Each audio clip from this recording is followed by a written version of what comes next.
Hi, this is Graphically Alex coming at you with all things fat related. If that's something that interests you, please subscribe. I love to have you. Today we're going to cover a video on TikTok about fat on fat crime, which I think is going to be interesting to talk about. I haven't watched it. We're going to react as we go because it's longer.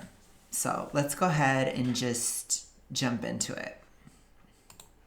Something that will always leave me flabbergasted is being body shamed by another big girl. So I just wrapped up. Okay, I'm going to just say flat out, it's actually extremely common. Within the toxic ritualistic world, which for those of you guys who don't know what that is, I have links in the description of what that is. But it is what I call E followed by the letter D, particularly binge. It's hard because YouTube doesn't like you to talk about these things at all. But basically, an aspect of E followed by the letter D is projection, looking at somebody else, also comparison. Particularly within binge, people compare themselves to other people. You're always questioning if you're the fattest person in the room, who's fatter than you, who isn't. A lot of people can struggle with letting this go post recovery.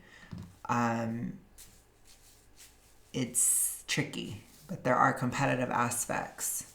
So I think it's important to understand that the delusion that every single fat person will be totally cool with you being fat is not at all real, and in fact it goes against the experience of a lot of people. So to me, it's actually not shocking that she was having an issue with another fat woman. It's not shocking whatsoever. So there's a lot of self-hatred aspects within the toxic ritualistic. There's a lot of projection and comparison, which that creates a cocktail of issues, which we've seen within fat acceptance many times when they take each other down, eat their own. Angelica just did a video about her cancellation a year ago, which I'm in the process of watching Angelica. And Lisa is doing deep dives on the Fab Fatties and how they're splitting up and all this stuff. Like, she's doing a lot of coverage about Maria because this is really common. I'm still in the process of watching that as well. But that's what I've been looking at within the fatosphere or the anti-fatosphere. But the point is, this is very common. So I wonder why she thought that it would be safe. It's not real. So, anyways, all that to say, I don't know why she expected that. With aquatic physical therapy at the gym, which it is aquatic, so we're in a pool. I'm wearing a two-piece. I only own two pieces, and it's a modest two-piece, which even if it wasn't, who cares? But it's a modest two-piece because obviously I'm doing physical therapy. There's a lot of activity. I don't want anything to fall out. And there is another woman there. She is plus size. I see her like look at me right away, and she's kind of studying me. But to be completely honest and transparent, I have bonded often with other plus size ladies here at the physical therapy gym because I don't know, there's like a kinship or something, like whatever. But she is looking me up and down, and she asks me for the time. um I give it to her. And then she goes to explain that she's new and she wanted to know if there was a dress code. And I was like, no, I don't think so. Like, it's never been discussed with me. And I break into the whole, like you're doing activities. So, you want something that's secure. But other than that, I don't think that there's any rules. And she looks at me and gives me the classic backhanded compliment. I wish I had your confidence.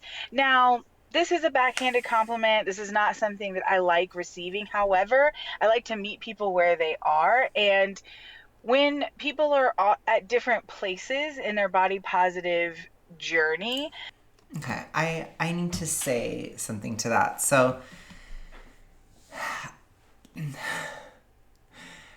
I'm going to be real with you guys. I do think that it is a little bit bitchy to say that to somebody. It is definitely passive aggressive. I would take it passive aggressively to a certain extent. Um, but I can see why somebody may not be saying it that way too, though. Like, it just depends on the person.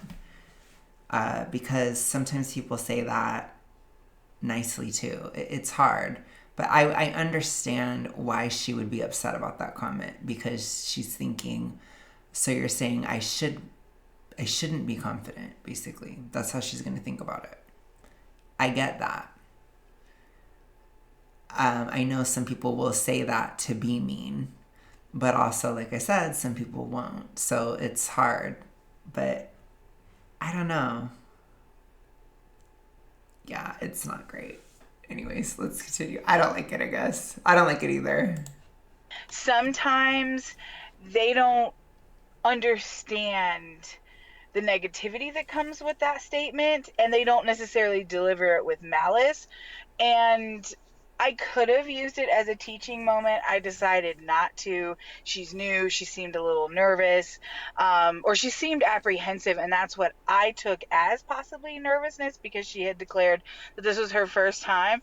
And this chick is gonna look at me after I just like don't say anything, after she drops I would never have the confidence. I'm not sure anyone should have the confidence to wear that at our size. Full pause. Full pause. Okay. So that's where she's like, oh, I have a huge issue there. Well, okay. I mean, that's the thing. This is a classic not all fat people think the same moment. This is a classic activistic fail. Activism 101, you don't assume that people believe the way that you believe. You're always convincing. You're always trying to change minds. So I don't know why she would assume that every single fat person she meets or fat woman she meets believes the same as her. That's never the case at all. It's shallow, honestly. It's superficial to think that because somebody looks a certain way, they're going to think exactly like you. That's not good. I don't think that's good at all. So, especially not from an activistic standpoint, because you don't know. You don't know. Somebody's beliefs about fatness, it's not something that they can wear on their skin, unless if they're having a shirt that literally says, like, I'm a fat liberationist, hear me roar, or something. Other than that, you're not going to know. So you shouldn't assume. So I just let that sit with my spirit for a minute. And if you are going to have the goal to say something like that to my face, I am going to have the goal to make it awkward. So I did. I just like looked at her. Well, people just make it awkward. I think a lot of times people make things awkward. It doesn't change anybody's mind. You're not winning anybody over at all, which is fine. Like I said, I don't think that a lot of fat activists can really do that. I don't even know if they're capable. I've told you guys, which I really have gotten a lot of criticism for saying it, but being super morbidly obese, it does affect your ability to empathize with other people. It just does. It doesn't mean that you can't at all. It means that it's impaired because you're living in a fog. So she cannot look at somebody else, see them for who they are, see them for where they're at. She's not able to. So if somebody says something like, I don't think that anybody should be able to wear that at our size, or whatever she said, I don't know that anybody should have the confidence for that. Okay. Well, a normal person would probably take that statement and think, okay, this is where she's coming from. Maybe I used to think the same way that she did. Maybe I used to this. Maybe I used to that. Maybe, right? You can either try to find relatability, or you can just look at the person and ask, well, why do you feel that way? Why do you think that? Da da da da da. So either you try to relate or you directly ask and question it to learn. But she can't do that because she's too reactive. She gets reactive. She gets upset because of her own toxic ritualistic issues. So her brain just shuts off, basically. And all empathy closes down. And she's closed off to like another way of viewing the issue or whatever. And that's where we can have a lot of issues with interventions and things. Once a person gets triggered, in my opinion, their mind is closed. And that can apply to a lot of different things, but I think it especially applies to the toxic ritualistic. And that's where I don't know. I don't know. Once there are cracks in the shell, it's kind of like a clam or something. I don't know. It's like it closes up. But once there's a crack in it, you can then like hit it, break it open, then it's easier. But if it's really structurally strong, like within the mental matrix of the person, any little criticism will not work because it can bounce off. So I don't know. I'm interested in your guys' thoughts. Those of you who have had these issues, I'm curious. What do you think would work for you? I did open up about what had worked for me. It was just somebody who had no knowledge of it and somebody who was never in it, just acting normal. And I was like, what? It was weird. It was really weird for me. But I do wonder, like, how do we do this, right? It's just a question. Because that to me it could have been a teachable moment even for her if she would have been open. But I don't know if somebody has the mental ability within the toxic ritualistic or even the physical ability to think with these shades of gray. It's a very difficult thing to do. It's difficult to have shades of gray when you're not healthy. It's very hard, both within supermorbid obesity and within the toxic ritualistic, and the overlap, it can be almost impossible. And I speak about that as somebody with experience, somebody who used to think extremely black and white. I used to all the time. Now I almost never do. And it is really weird. Which that was a part of my tortured era transformation, which was perfectly black and white, for those of you guys who know. But shades of grayish. No, I'm just kidding. But let's go ahead and continue. That was just me being cheesy for my viewers, for my peeps who have been here. For a minute. I just let the silence speak. And then I hit her with, listen, just because you don't have the confidence doesn't mean that I don't have the confidence. And let's not shame what we can't obtain, right? And that was that. I got in the pool. I did my thing. I wore that bikini. I worked out. I did my thing. Let's not shame what we can't obtain. Like, I guess she's talking about the confidence, or she's talking about downsizing. I think she's talking about the confidence, I guess. I don't know. Well, at least they're really bad at it. That makes me feel better. They're really bad at convincing people. That is not Rizzy at all. So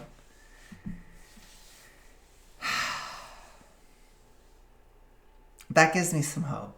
It does. When I see like complete flops like that, it makes me feel better, because I'm not the most Rizzy either, but I do at least make an attempt to be convincing. I at least try a little. That was like zero effort. That was just like, I'm better than you type of thing, which it's like, okay, time and place, I guess. I don't know. It's really interesting. Whatever. And I think this is an important message that, one, it's very disheartening. I think that there should be some type of camaraderie between big girls, especially when you are in a space that kind of traditionally can be uncomfortable, like a pool where you have to wear a bathing suit. Um, but just in general, like the one that I'm rooting for the most It's is probably never going to happen.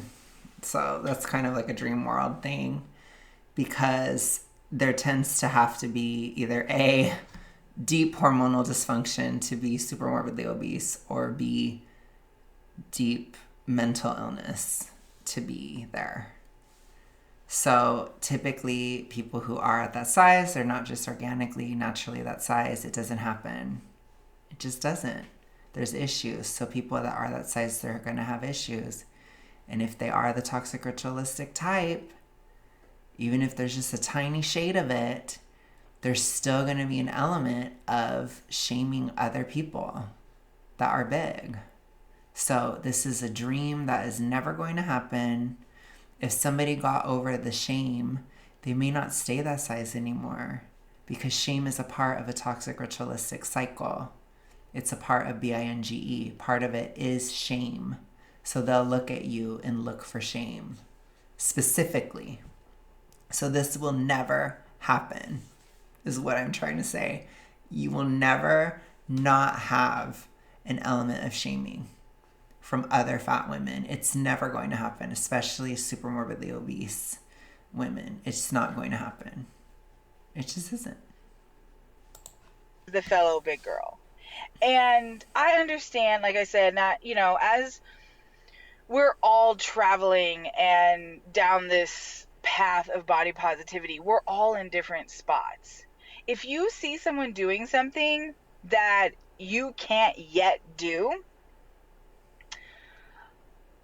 let's watch our words. Let's watch how we approach that, because we should be each And other's my big. question to you is, would you bring that same energy of, quote, let's not shame what we can't obtain? Would you bring that same energy to somebody else who downsized?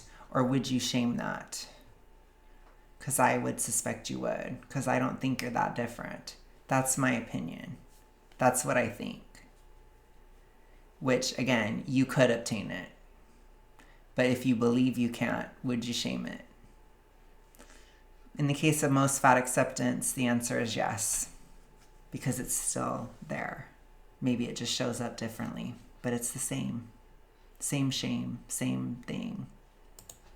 Biggest cheerleaders. We should be excited to see someone representing for our body type. Or at least, maybe that's just me. I don't think it's just me, though. Y'all can let me know. But I love to see a big girl do her thing. And But would you love to see a big girl downsize? Probably not.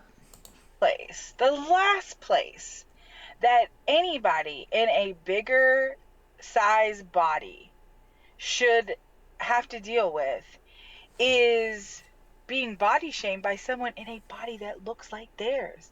Body shame in It's general going to is be the bullshit. most common, though. The only other type of people that are going to do it the most are going to be people within the reductive side.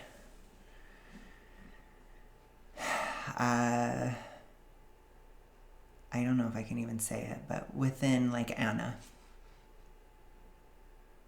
they may shame. So, but typically it's going to be that. And then it's going to be other big people. That's going to be your two most common sources of that type of thing. So, I don't know. I just think you're barking up the wrong tree, to be honest. And then there are going to be some people within Gen Pop that are going to be like, or I don't know about this, or, So good luck.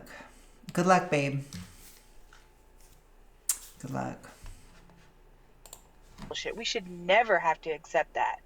But from our own, So that's my response to that. Let me know what you guys think down below. I will talk to you guys tomorrow. Have a good one. Bye.